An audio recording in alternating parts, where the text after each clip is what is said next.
예, 다시 돌아왔습니다. 재무부동산학의 2회 3주차 두 번째 시간입니다. 지난 시간에는 이제 재무관리의 목표에 대해서 짧게 이제 생각을 해봤고요. 이번 시간에는 그 대리인 문제와 주식회사의 지배, 그리고 이제 금융시장과 주식회사 해가지고 살펴볼 텐데요. 사업조직의 형태에 대해서 살펴보고 난 다음에는 주로 이제 주식회사를 가지고 얘기를 하고 있습니다. 그래서 대부분의 이제 좀 기업이 어느 정도 규모가 큰 경우 같으면은 대부분 이제 주식회사 형태로 있기 때문에 존재하기 때문에 주식회사를 위주로 해가지고 재무관리 측면을 살펴보도록 하겠습니다. 자, 그러면 이제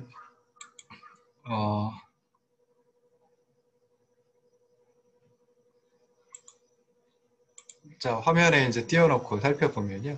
대리인 문제와 주식회사의 지배라고 하는 거. 대리인 문제라고 하는 게 무엇인지 뭐 거기서부터 생각을 해봐야 되겠죠.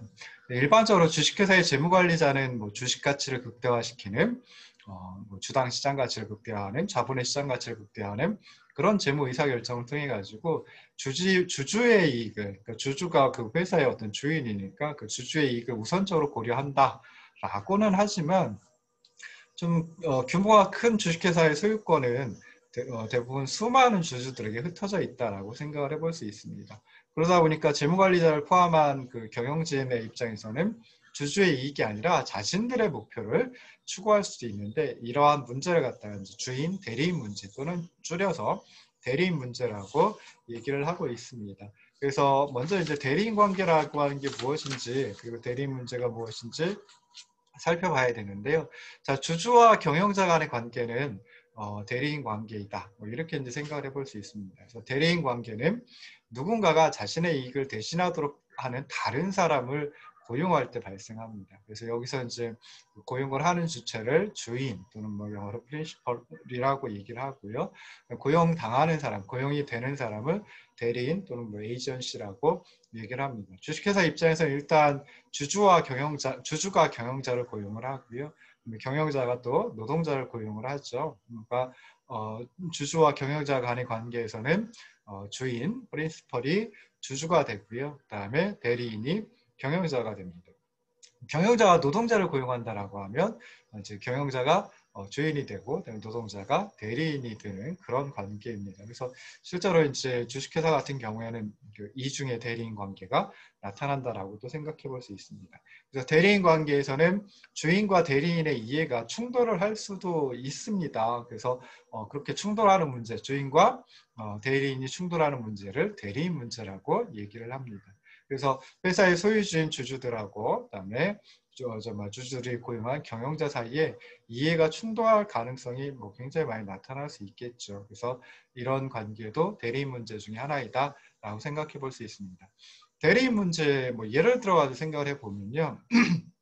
제가 학교에 있는 동안 제가 소유하고 있는 자동차를 대신 팔아줄 누군가를 고용한다. 보통 대리인, 또 뭐 에이전트 뭐 이렇게 얘기를 하죠. 그러면은 차를 팔면 일정한 금액을 지불하기로 이제 계약을 맺었습니다. 자, 그럴 때 대리인은 자동차를 파는 것이 목적이지 뭐 최고의 가격에 팔아야 한다. 뭐 이런 건 아니죠. 그래서 이제 이런 문제를 해결하기 위해서 정말 해결할 수 있는 방법 중에 하나가 만약에 일정한 금액이 아니라 판매 가격의 10%를 수수료로 지불한다라고 하면은 그때는 이제 대리인 입장에서도 최고의 가격에 판다, 자동차를 최고의 가격에 팔아준다라고 하면 자신이 얻는 수수료 수익도 커지게 되겠죠. 그러다 보니까 주인의 목표에 따라 가지고 이 대리인도 움직이게 됩니다. 그래서 대리인 문제가 해결이 된다라고 생각해 볼 수 있습니다. 여기서처럼 대리인에게 어떻게 보상하는가? 그 보상하는 방법이 대리인 문제에 영향을 미칠 수 있고 대리인 문제를 갖다가 해결할 수 있는 그런 좋은 방법이다라고도 생각을 해볼 수 있습니다. 자, 그러면 이제 경영 목표, 즉 다시 말해서 경영자의 이해 그리고 주주의 이해, 그러니까 경영자의 목표하고 주주의 목표는 서로 다를 수 있다라고 하는 걸 한번 생각을 해봐야 되는데요. 뭐 새롭게 투자를 한다라고 하면 이게 정말 주식의 가치를 갖다가 높일 수 있습니다. 주가를 갖다가 주식시장에서 높일 수 있는 그런 호재가 될 수 있겠죠. 그렇지만 새로운 투자를 한다라고 하면 상대적으로 또 위험을 내포하고 있다라고도 생각을 해볼 수 있습니다. 뭐 회사의 소유주인 주주들의 입장에서는 주가가 상승하기 때문에 이런 새로운 투자를 해야 된다라고 원할 수 있지만 경영자는 만약에 위험이 내포되어 있기 때문에 상황이 나빠진다라고 하면 그러면 자신의 지위, 경영자의 지위를 상실할 수도 있거든요. 그러니까 새로운 투자를 웬만하면 하지 않으려고도 할 수 있습니다. 만약에 이렇게 해가지고 경영자가 투자를 하지 않는다라고 하면 주주들은 아주 좋은 투자 기회를 잃어버릴 수도 있죠. 자, 그래서 경영자들의 목표는 무엇이냐라고 했을 때, 뭐 회사의 규모를 키우는 것, 성장을 하는 것, 이런 것이 목표가 될 수도 있고요. 또는 그 기업이 그냥 지속적으로 생존하는 것이 목표가 될 수도 있습니다. 또는 뭐 이런 주주들과 같은 외부의 간섭으로부터 좀 독립적이고, 그다음에 기업의 자립성을 키우는 것이 목적이 될 수도 있습니다. 근데 이러한 목적들, 이러한 목표들 모두 소유주인 주주들의 목표하고는 다를 수 있다라고 하는 게 문제이죠. 그래서 대리인 문제가 발생을 한다라고 생각해 볼 수 있습니다. 소유주의 목표는 주당 시장 가치를 극대화하는 것, 자본의 시장 가치를 극대화하는 것인데 경영자들의 목표는 정말 회사의 성장, 그다음에 기업의 생존, 그다음에 독립성과 기업의 자립성, 뭐 이런 것들이다라고 하면 그 둘이 벌써 의미하는 게 다르다라고 생각해 볼 수 있습니다. 자, 그러면 경영자와 주주들 간의 관계, 즉 대리인 관계에서 나오는 대리인 문제를 어떻게 해결할 수 있을까? 뭐 당연히 경영자의 목표와 주주의 목표를 일치시키면 된다라고 생각해 볼 수 있습니다. 그래서 이렇게 경영자의 목표를 주주의 목표와 일치시키게 하는 방법 크게 두 가지가 있습니다. 그래서 경영자가 보상을 받게 하는 방법이 있고요. 두 번째, 기업에 대한 통제, 그러니까 주주들이 기업에 대해서 통제를 하는 방법이 있습니다. 그래서 첫 번째, 경영자가 보상을 받는 방법 한번 생각을 해보도록 하겠습니다. 그래서 경영자가 주식 가치를 증대시킬 수 있는, 그래서 소유자의 목표와 경영자의 목표를 일치시킬 수 있는 그런 경제적 요인, 인센티브, 경제적 인센티브에는 두 가지 방법이 또 있습니다. 그래서 첫 번째, 경영자의 보상을 재무 성과와 그리고 주식 가치와 연계시키는 방법이 있고요. 두 번째로는 재무 성과와 주식 가치를 승진 및 직업 전망과 연계시키는 방법이 있습니다. 첫 번째, 이제 경영자의 보상을 재무 성과 및 주식 가치와 연계시키는 방법. 예를 들어서 설명을 드리면요. 경영자에게 일정한 가격의 주식을 매입할 수 있는 옵션을 부여합니다. 좀 낮은 가격에 지금의 어떤 또는 그 뭐 1년 뒤에 그 뭐 예상되는 주가보다 더 낮은 가격으로다 주식을 매입할 수 있는 옵션을 갖다 부여를 합니다. 자, 그러면은 주식의 가치가 커지면 커질수록 1년 뒤에 주식의 가치가 커지면 커질수록 옵션을 통해 가지고 얻는 이득도 경영자 이익도 더 커진다라고 생각해 볼 수 있죠. 옵션의 가치가 커집니다. 그래서 경영자들이 이제 주식의 가치를 높이게 하려고 하는 그런 경영자들로 말미암아 주식의 가치를 높이게 할 수 있는, 그러니까 주식 가치를 극대화시킬 수 있도록 해가지고 대리인 문제를 해결할 수 있습니다. 자, 두 번째 경영자 보상과 관련된 두 번째 방법은 재무성과 및 주식 가치를 승진 및 직업 전망과 연계시키는 방법이다라고 말씀을 드렸죠. 그래서 일반적으로 회사 내에서 업무를 잘 수행하는 직원들은 당연히 승진할 가능성이 높습니다. 그래서 이렇게 업무를 잘 수행한다라고 하면 승진을 시켜준다라고 하는 형태를 통해 가지고 이제 재무성과 그리고 주식 가치를 극대화시킬 수 있는 방법이 있고요. 그 다음에 경영자의 입장에서도 보면 일반적으로 주주의 목표를 추구하는데 성공한 경영자 같으면은 그 경영자를 고용하려고 하는 노동시장에서 수요가 많아지게 됩니다. 그리고 다른 데로 이직을 한다든지 아니면 그곳에 그 기업에 계속 남아있다든지 하더라도 더 많은 급여를 얻을 수가 있게 되는 거죠. 그래서 이렇게 승진 및 직업 전망과 연계시키는 방법이 있는데요. 뭐 2000년대 초반에 가장 유명했던 CEO는 이제 칼리 피오리나라고 하는 여성 CEO가 있었습니다.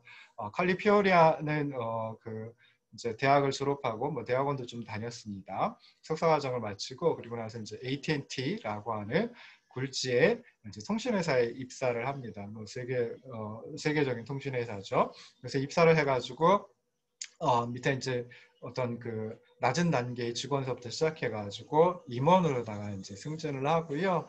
그 다음에 AT&T에서 이제 루센트 테크놀로지라고 하는 기업을 분사를 하게 됩니다. 그래서 이때 이제 그 분사하는 총 책임을 맡아가지고 굉장히 그 중요한 어떤 역할을 수행을 했습니다. 그러다 보니까 1998년 같으면 어떤 그 잡지에서 뽑은 뭐 10대 CEO 뭐 이런 데도 이제 포함이 되고요. 그래서 1999년에 또 굴시의 그 컴퓨터 관련 회사인 휴렛 패커드에서 CEO로 최고 경영자로 전격 영입을 합니다. 그래서 이때 이제 그 칼리피오리나 같은 경우에는 세계 20대 기업의 임원이 아니라 그 CEO 중에 최초의 여성 CEO가 돼버립니다. 그래서 굉장히 뭐 많은 그 어떤 그 급여도 얻게 되고요. 하는데 뭐 여기 가서는 별로 그렇게 좋은 성과를 얻지는 못했습니다. 그렇지만 이제 퇴직을 하면서 또 퇴직금을 굉장히 많이 받아가지고 그게 또 사회적으로 이슈가 되기도 하고 했던 적이 있거든요. 그래서 이렇게 경영자의 보상을 뭐 재무성과 및 주식가치와 연계시킨다든지 아니면은 승진 및 직업 전망과 연계시켜 가지고 경영자에게 보상을 해준다라고 하면은 대리 문제가 해결될 수 있습니다. 두 번째로는 주주들이 기업을 통제하는 방법이 있습니다. 그래서 기업은 이제 궁극적으로 주주들이 지배한다라고 생각해 볼 수 있죠. 그래서 주주들은 이제 이사회를 구성하고 이사를 선출해서 이사회를 구성하고 그리고 이사회는 다시 경영진을 고용하거나 또는 해고를 할 수도 있습니다. 그래서 주주들이 이제 기존의 경영진을 교체하기 위해서 위임장 대결을 할 수도 있거든요. 그래서 위임장 대결은 일단의 그룹이 기존의 이사를 교체하고 그러면 이제 이사회 구성이 달라지게 되는 거죠. 그래서 그 이사회에서 기존의 경영진을 교체시키게 하기 위해서 다른 사람의 주식으로 투표할 수 있는 권한 위임받는 게 이제 위임장 대결입니다. 그래서 더 많은 그 주주들의 권한을 위임받는다, 더 많은 주주들에게 위임을 받는다라고 하면은 그러면 이제 이사회 새로 구성해가지고 기존의 경영진을 교체할 수가 있죠. 두 번째 경영진을 교체할 수 있는 또 다른 방법은 기업을 인수해버리는 경우입니다. 그래서 경영진이 좀 형편없는 기업이 있다라고 하면 그 기업을 인수하는 게 경영진이 우수한 기업을 인수하는 것보다 잠재적으로 더 큰 이득을 얻을 수가 있기 때문에 매력적이다라고 생각해 볼 수 있습니다. 그럼 기존 기업의 경영자는 이거 내가 좀 잘못하면 그럼 다른 기업에 의해서 기업이 인수가 되고 나는 경영진에서 해고가 되고 할 수도 있겠죠. 그래서 주주의 이익을 위해 행동할 수 있는 어떤 인센티브가 부여된다라고 생각을 해볼 수 있습니다. 그래서 이렇게 대리 문제는 꼭 주식회사에만 국한되는 것은 아니고요. 수요와 경영이 분리되어 있다라고 하면 한명합자에서나 개인회사에서도 존재할 수 있다라고 생각해 볼 수 있습니다. 그렇지만 대부분 이제 주식회사에서 이 대리 문제가 많이 발생을 한다라고 생각해 볼 수 있고요. 자, 주식회사 관련된 이해관계자는 뭐 주주와 경영진이 있을 수 있죠. 근데 이 밖에도 회사의 어떤 현금 흐름에 대해서 잠재적인 청구권을 갖고 있는 사람들이 이해관계자가 됩니다. 그래서 뭐 주주, 경영자 이외에도 뭐 채권자, 또 노동자, 고객, 공급업체, 정부 이런 그 어떤 집단들이 이해관계자 역할을 할 수 있다라고 생각을 하시면 좋을 듯 싶습니다. 자, 주식회사는 다른 기업 형태보다 수익권이 더 쉽게 이전될 수 있고 자금을 더 쉽게 조달할 수 있다. 이게 가장 큰 장점이다. 자금을 쉽게 조달할 수 있다라고 하는 건데요. 자본을 쉽게 조달할 수 있다라고 하는 이 장점은 금융시장이 존재하기 때문에 더 커질 수 있습니다. 그래서 금융시장은 기업 재무에서 굉장히 중요한 역할을 중요한 역할을 수행한다라고 생각해 볼 수 있고요. 그래서 금융시장에 대해서도 한번 생각을 해보려고 합니다.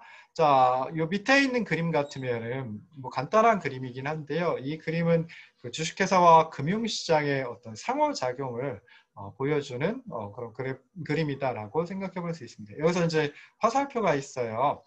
방향이 뭐 왼쪽으로 가는 것 또는 뭐 오른쪽으로 가는 것 또 뭐 밑으로 가는 거 있는데요.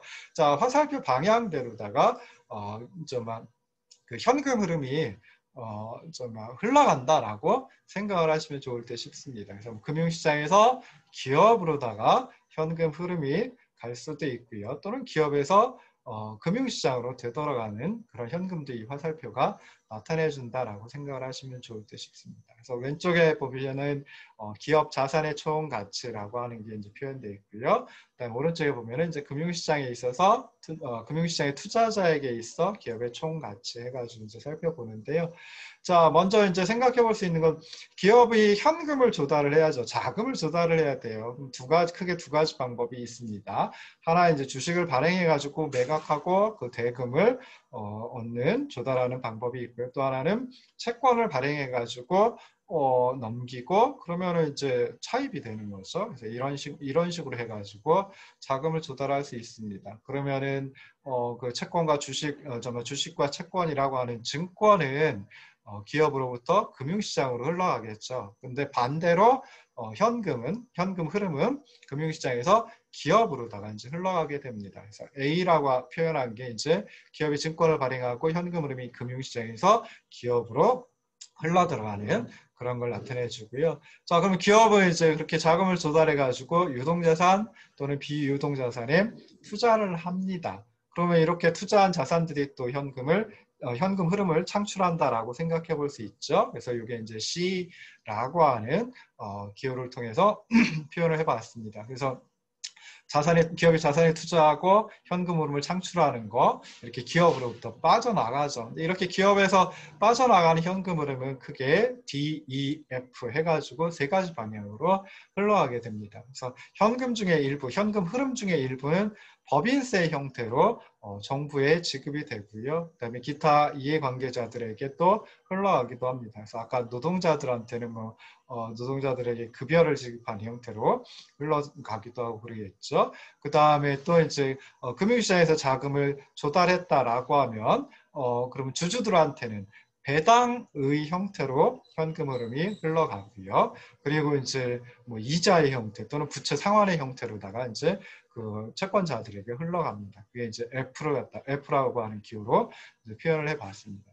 그 다음에 일부는 이렇게 이제 세금을 내고 난 다음에 현금 흐름 중에 일부는 기업 내부에 다시 재투자가 되겠죠. 그래서 그걸 E로다가 표현을 해봤습니다. 그래서 이렇게 해가지고 이렇게 해가지고 그 기업과 어떤 금융시장에 있어서 현금 흐름이 어떻게 이루어지는지, 현금 흐름이 어떻게 흘러가는지를 갖다가 간단하게 살펴봤는데요. 실제로는 굉장히 좀 복잡하겠죠. 그래서 이 그림에서 이제 보시면은 밑에 설명을 해놨죠. 그림의 밑에 A가 이제 기업이 현금 조달을 위해서 증권 발행을 한다.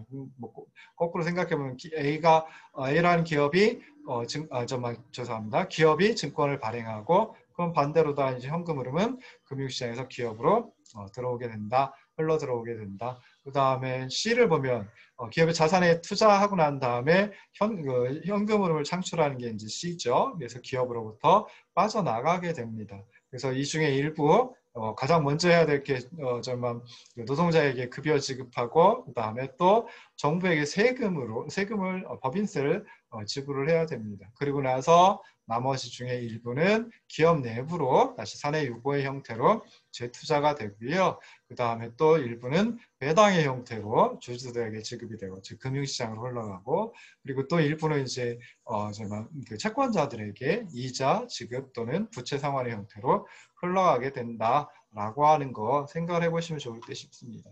그래서 금융시장은 다른 시장들하고 마찬가지로 공급과 수요 측면이 있습니다. 그러니까 정말 수요자와 공급자가 함께 이제 모여 있는 시장이다라고 생각을 하시면 되는데요. 그럼 여기서 거래가 이루어지는 상품은 무엇일까라고 했을 때 크게 두 가지, 채권과 주식이다라고 생각을 하시면 좋을 듯 싶습니다. 근데 일단 채권과 주식 시장으로 구분이 되고요. 증권의 형태를 통해서. 근데 이 채권과 주식이라고 하는 것도 굉장히 다양한 형태가 있습니다. 그다음에 또 거래하는 방법, 공모냐, 사모냐, 이런 것들도 차이가 있고요. 그다음에 거래하는 주체들도 다양하겠죠. 그래서 이런 점에서 보면은 좀 금융시장이 굉장히 좀 복잡하다, 다양하다라고 이제 생각을 해볼 수 있습니다.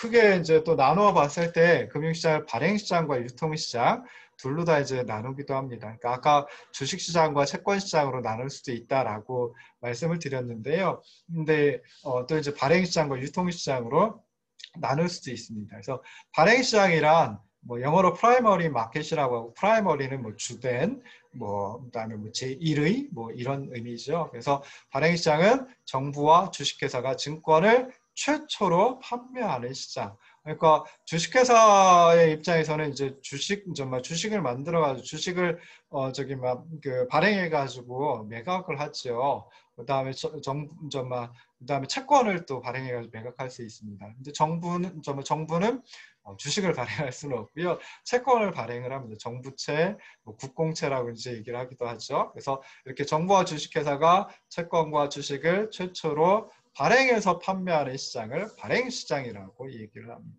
자, 이렇게 발행된 주식과 채권은 뭐 유통이 될 수밖에 없겠죠. 그래서 최초의 판매가 이루어지고 난 다음에 주식과 채권이라는 증권이 거래가 되는 시장을 갖다가 유통시장, 세컨더리 마켓이라고 합니다. 세컨더리니까 부차적인 또는 뭐 두 번째의 뭐 이런 의미가 되겠죠. 그래서 첫 번째로 발행이 이루어지고 발행시장에서 거래가 되고 그리고 두 번째로 이제 유통시장에서 거래가 된다. 그런 의미를 이제 생각을 하시면 좋을 듯 싶습니다. 차근차근 조금만 더 한번 생각해 보도록 할 텐데요. 발행시장은 발행시장에서 저기 뭐 주식회사가 증권을 판매한다. 그래서 자금을 조달하려고 한다라고 하면 두 가지 형태로 정말 조달을 할 수가 있습니다. 두 가지 형태로 거래가 될 수 있습니다. 그래서 공모와 사모라고 하는 게 있는데요. 자, 공모는 일반 대중에게 증권을 판매하는 것입니다. 그리고 사모는 특정 구매자와 협상을 통해 가지고 그 특정 구매자에게 증권을 판매하는 것이다라고 생각을 하시면 좋을 듯 싶습니다. 뭐 요즘에 사모펀드 뭐 해가지고 뭐 이슈가 되고 있기도 한데요.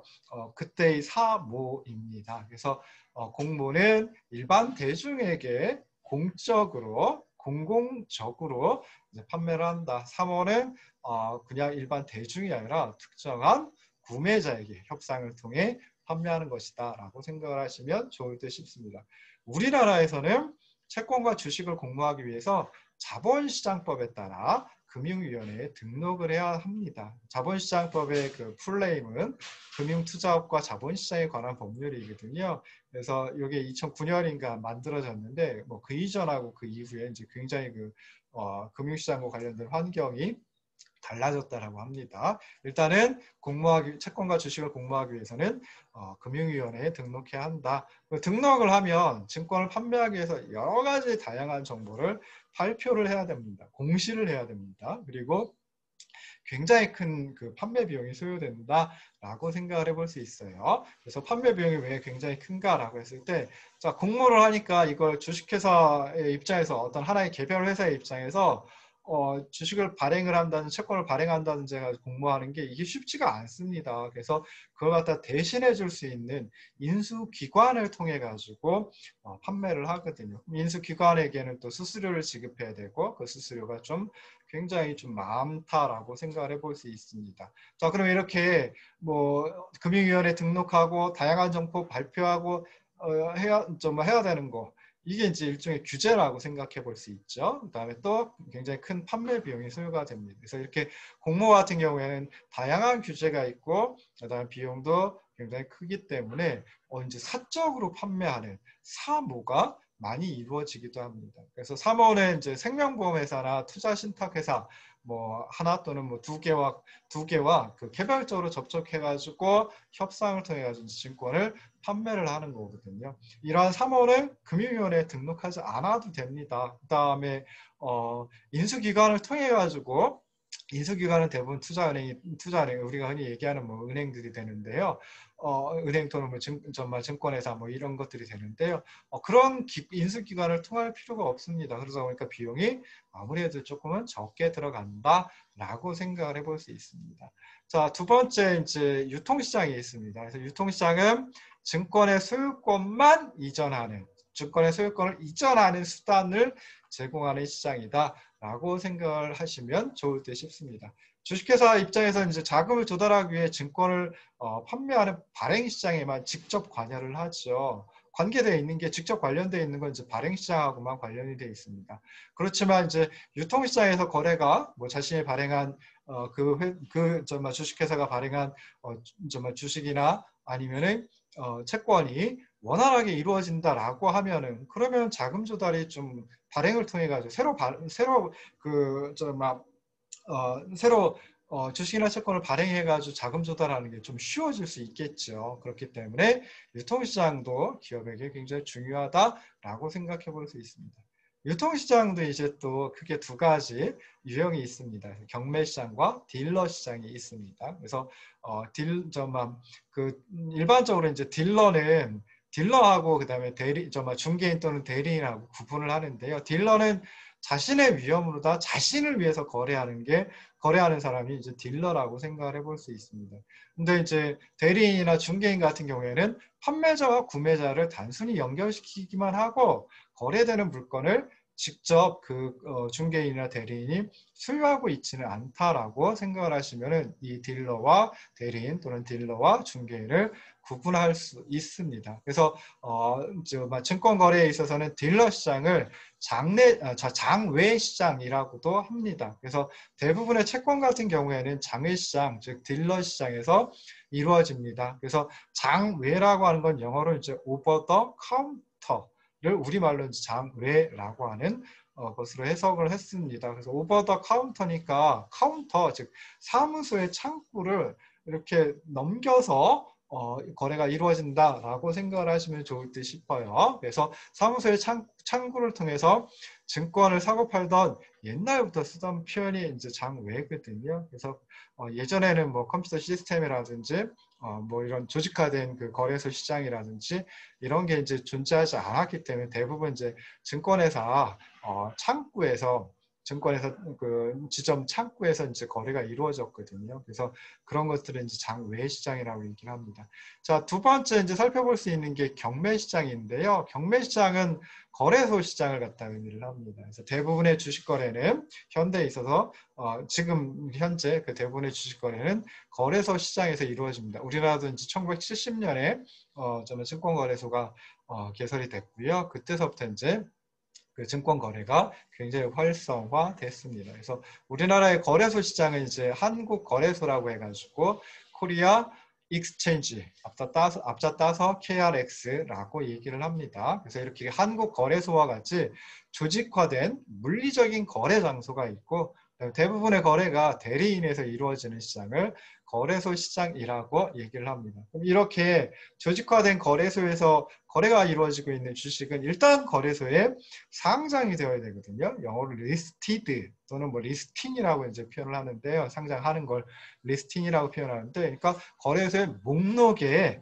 올라야 됩니다. 거래 목록에 올라야 됩니다. 그래서 그걸 우리말로 이제 상장이라고 이제 표현을 합니다. 그래서 이렇게 거래소에 상장하기 위해서는 굉장히 많은 어떤 기준들이 요구가 됩니다. 그래서 뭐 자산 규모, 주주수, 뭐 이런 것들의 최소한의 기준을 마련해 두고 이 기준을 만족시키는 주식에 대해서 또는 채권에 대해서 거래소의 상장이 이루어진다라고 생각하시면 좋을 듯 싶습니다. 우리나라의 거래소 시장은 크게 두 가지가 있습니다. 물론 둘 다 이제 한국 거래소에서 이루어지는데요. 유가증권시장이라고 하는 우리가 흔히 코스피 시장이라고 하는 게 하나고요. 두 번째는 우리가 코스닥 시장이라고 보통 부르죠. 그래서 그냥 정확하게는 유가증권 시장 그리고 코스닥 시장 이렇게 이제 부르고 있습니다. 그래서 유가증권 시장 같으면은 그 자산 규모 요건이라고 하는 게 있는데요. 기업의 규모가 자기 자본 300억 원 이상이 돼야 되고, 그다음에 상장할 주식 수가 100만 주 이상이 되어야 하는 그런 어떤 최소한의 기준이 있습니다. 자기 자본이 300억 원이다라고 하면 굉장히 크거든요. 어마어마하거든요. 그리고 상장 주식수가 100만 주이다. 발행한 주식수가 100만 주 이상이어야 된다. 뭐 이것도 어마어마하죠. 근데 여기다가 또 분산 요건이라고 하는 것도 붙고요. 그다음에 경영 성과 요건이라고 하는 것도 있고 안정성 및 건전성 요건이라고 하는 것도 있습니다. 그래서 이런 요건들을 갖다가 충족을 시키면 그러면 비로소 이제 거래소에 특히 이제 유가증권 시장에 코스피 시장에 상장이 이루어집니다. 근데 이렇게 이제 그 뭐 자기 자본 300억 원에다가 발행 주식 수가 100만 주라고 하면 이제 굉장히 큰 기업인데요. 그럼 그 주식회사의 규모가 큰 주식회사의 주식들이 거래가 이루어지는데 규모가 작은 주식회사 같으면 또 특히나 이제 새로 이제 신설된 그런 기업들 같은 경우 신설된 지 뭐 설립된 지 한 3년 정도밖에 안 된 기업들이라든지 하면 이 그 유가증권 시장에 상장을 하는 게 쉽지 않겠죠. 그래서 이제 코스닥 시장이라고 하는 걸 만들어 놨습니다. 그래서 코스닥 시장은 규모 요건이 그 자기 자본 30억 원 이상입니다. 그러니까 300억 원인 그 코스피 시장, 유가증권 시장에 비해서 굉장히 좀 적다라고 생각해 볼 수 있고요. 뭐 이것도 이제 또 일반 기업이냐 벤처 기업이냐에 따라 좀 달라지긴 하는데 일반 기업의 경우에 30억 원입니다. 그리고 기준 시가총액이 90억 원을 넘으면은 그러면 이제 코스닥 시장에 규모 요건을 충족을 시키고 상장할 수 있는 요건들 중에 하나를 충족시킨다라고 생각해 볼 수 있습니다. 코스닥 시장은 조금 더 요건이 많은데 요건의 종류는 좀 더 많습니다. 그래서 뭐 설립 후 경과 연수 해가지고 일반 기업 같으면 설립 후 3년 이상이 그 지나야 되고요. 그 다음에 뭐 또 지분의 분산, 뭐 자본 상태, 감사 의견, 뭐 전년도에 이제 회계 감사를 받고 감사 의견, 그 다음에 경영 성과, 이익 규모 매출액, 시가총액, 그 다음에 최대 주주 등 그 지분의 매각 제한, 그리고 기타 뭐 외형 조건 해가지고 여러 가지 요건들이 있습니다. 그래서 이러한 요건들을 충족시키면 코스피 시장, 유가증권 시장 또는 코스닥 시장에 상장할 수 있다. 뭐 이렇게 이제 생각을 하시면은 좋을 듯 싶습니다. 자, 두 번째 시간, 3주차 두 번째 시간 여기까지 하고요. 조금 쉬었다가 다시 돌아오도록 하겠습니다. 세 번째 시간에는 이제 세 번째 강연 가지고 할 테니까 세 번째 강연 좀 뭐 띄워놓으시든지 아니면 출력해서 보시면 좋을 듯 싶습니다.